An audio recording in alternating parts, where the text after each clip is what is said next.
Good morning, fifth grade. We're going to go ahead and continue on with chapter 3 today. We're going to start on lesson 5. You should have already watched the chapter opening video.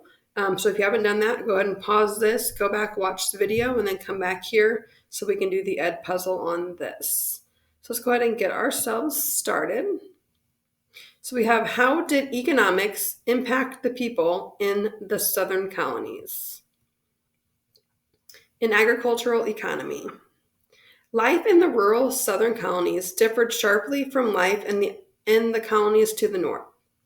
The South provided the ideal environment for crops like rice, cotton, tobacco, and indigo. This was due to its rich soil, high humidity, and long growing season. However, the production of these crops required large areas of land and intense labor. During the colonial period, the primary function of a colony was to produce raw goods for the mother country, England. The mother country would then, in turn, ship back to the colonies finished products. The original 13 colonies lacked valuable resources like gold. What they could offer were agricultural goods and forest products, so it's like food and lumber. For the northern colonies, this initially meant lumber and non-cash crops such as wheat. For the southern colonies, it meant cash crops like tobacco and rice, meaning that they can make a lot of money off of those.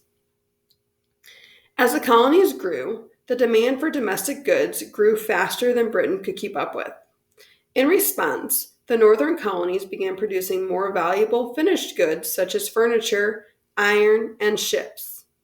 Meanwhile, Southerners became more adept to producing cash crops. In time, finding the labor needed to produce crops like rice and tobacco became a difficult problem for the Southern colonies. Let's go and take a look at our map on this page. Our caption says that colonists in the Southern colonies lived alongside many Native American peoples. So you can see these are the Southern colonies. Here we have Maryland, Virginia, North Carolina, South Carolina, and Georgia. And then around them, you can see all of the different Native American peoples that lived around them. You got the Powhatan, the Nanticoke, you've got the Cherokee, Catawba, Waccamaw, Hitchiti. So there's just a few there. Okay, let's go and look at the timeline for this lesson. So starting off in about 1619, we have the first recorded case of slavery in Virginia. In 1634, we have Lord Baltimore founds Maryland. That means starts up Maryland. In 1663, we have King Charles II grants proprietors land in Carolina. In 1750, we have the Yamasee War begins. 1732, James Oglethorpe founds Georgia. And in 1770, we have about 500,000 enslaved Africans are living in the Southern colonies. So between 1619, when the first slaves were recorded in Virginia, to 1770, so about 150 years later, we have almost 500,000 enslaved Africans. So in 150 years, more than 500,000 enslaved Africans are now living in the Southern colonies. Virginia and Maryland. Starting with the Jamestown settlement, Virginia was the first colony in the American South. As Virginia's population grew, new settlements appeared west and north of the James River. This rich land was called the Tidewater. The Tidewater, a 75-mile wide strip of Virginia's coast, often flooded. Despite the presence of salt water, the land is fertile. Settlers were able to make money growing tobacco. By 1700, the colony's population was 70,000. In Virginia, the Church of England, also called the Anglican Church, was the established church of the colony. An established church is the official church of a nation or state. In Virginia, this meant that everyone had to pay a tax to the Anglican Church, even if he or she worshiped in another church. In contrast to Virginia, Maryland was founded for religious reasons. In 1632, George Calvert, Lord Baltimore of England, decided to create a community especially for Roman Catholics. King Charles I granted Calvert land north of Virginia on which to start a colony. Calvert named the new colony Maryland in honor of the king's wife, Queen Henrietta Maria.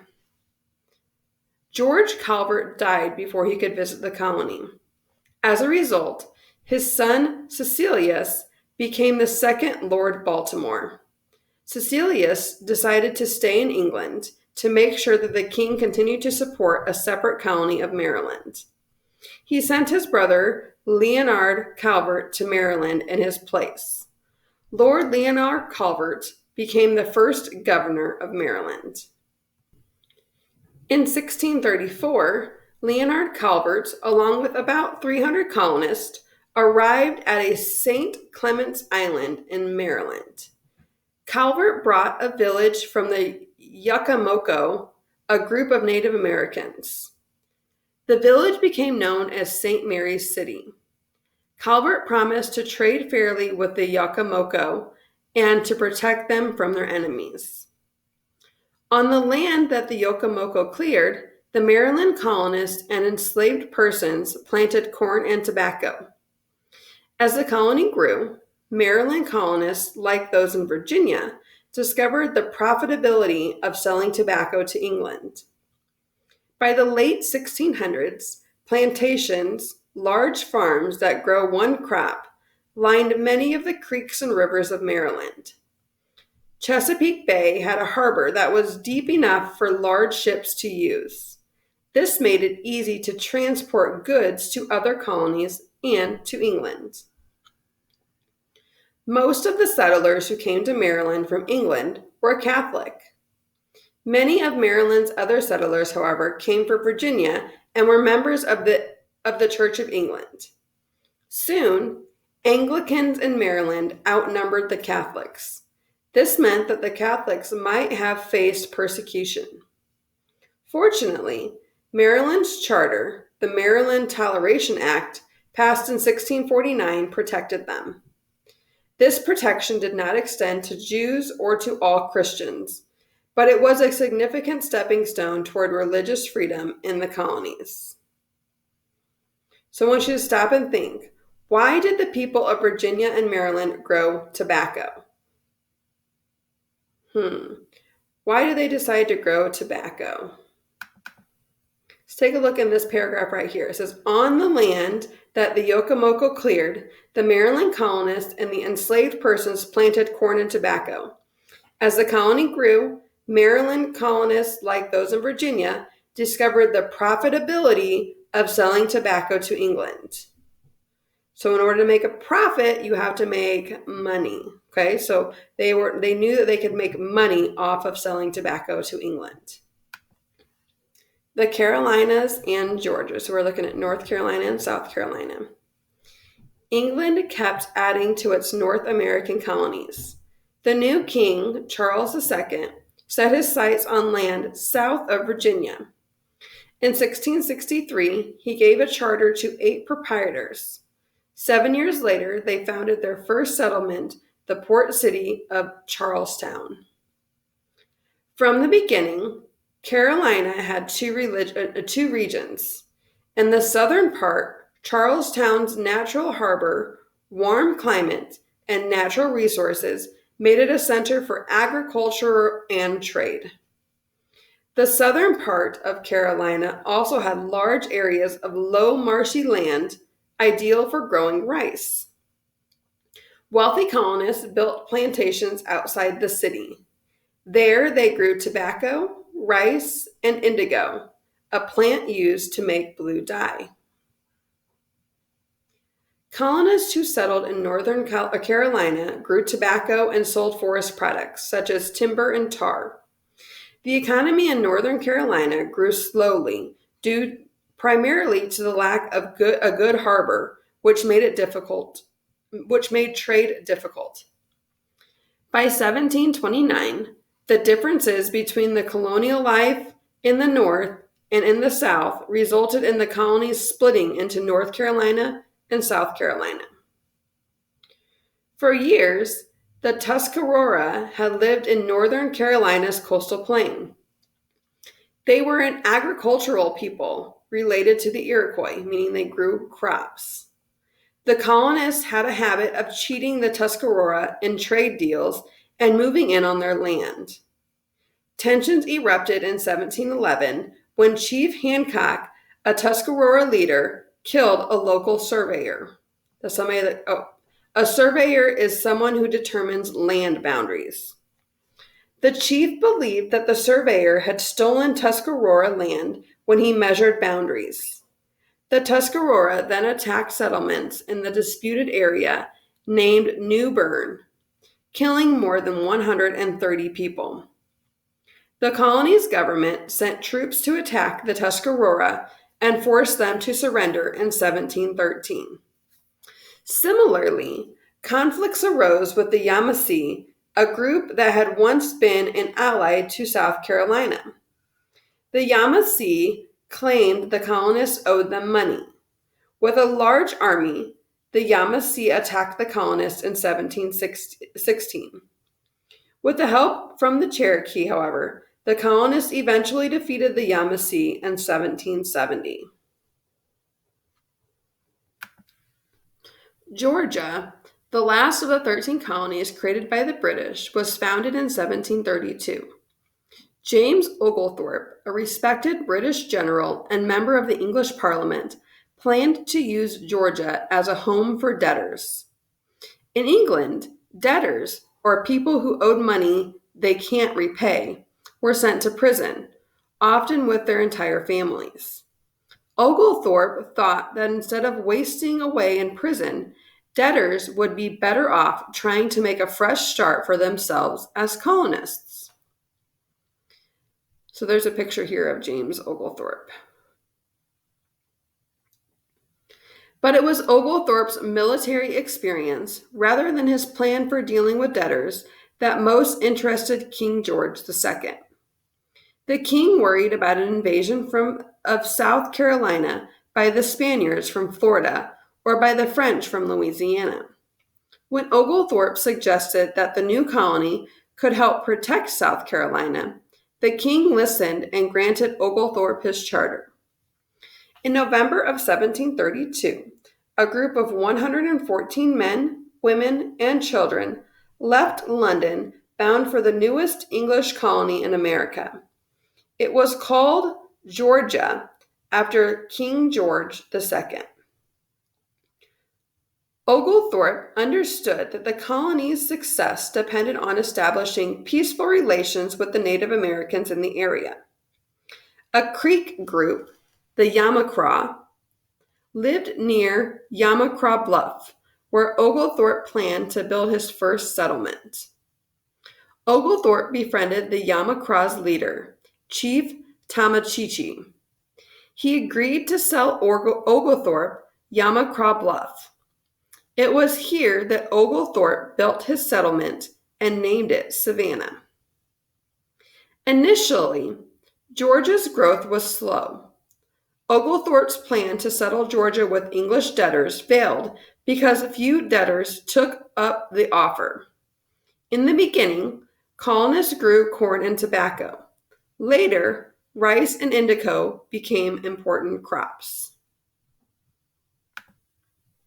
Life in the Southern Colonies. Most Southern colonists lived on small farms with their families.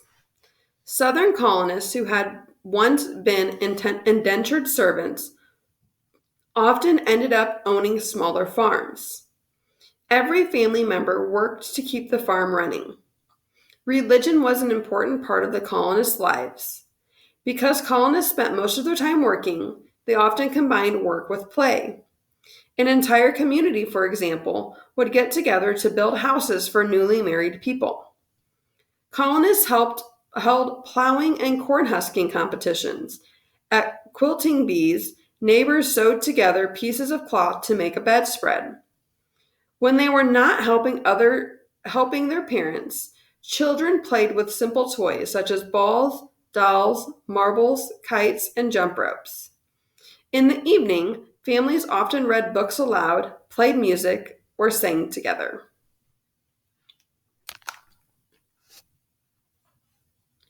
Those who owned plantations, especially large plantations, lived a wealthy lifestyle. They mainly used enslaved Africans along with some hired workers to keep the plantation running. Large plantation owners had great influence on government. Their view that the economy of the South would suffer without enslaved people was widely accepted in the region. So here is a picture of a plantation in the Southern Colonies. Large plantations were like small villages. Plantations often had a mill, a blacksmith, and a carpenter's shop. The planter's family lived in the center of the plantation in a section called the Big House. Most plantations of the 1700s, however, were much smaller than the ones shown in the picture, with the average planter owning about 20 enslaved people. Male family members helped the planter manage the land and crops. The women helped manage the household. Most children on the plantations were educated at home. By 1750, enslaved people had been living in the Southern colonies for more than 100 years.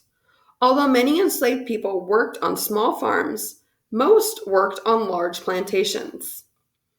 In contrast to plantation owners, enslaved people lived in small, poorly made cabins near the crop fields. They work on plantations. The work on plantations started at sunrise and ended at sundown. The overseer was the man hired by the plantation owner to oversee or manage work in the fields. The overseer told enslaved people what to do. The overseer also harshly punished people.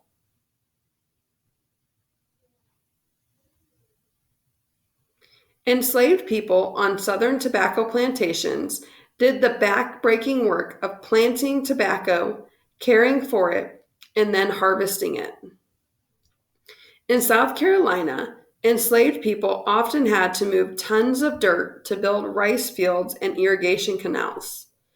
To help overcome the harshness of their lives, enslaved people often turned to family.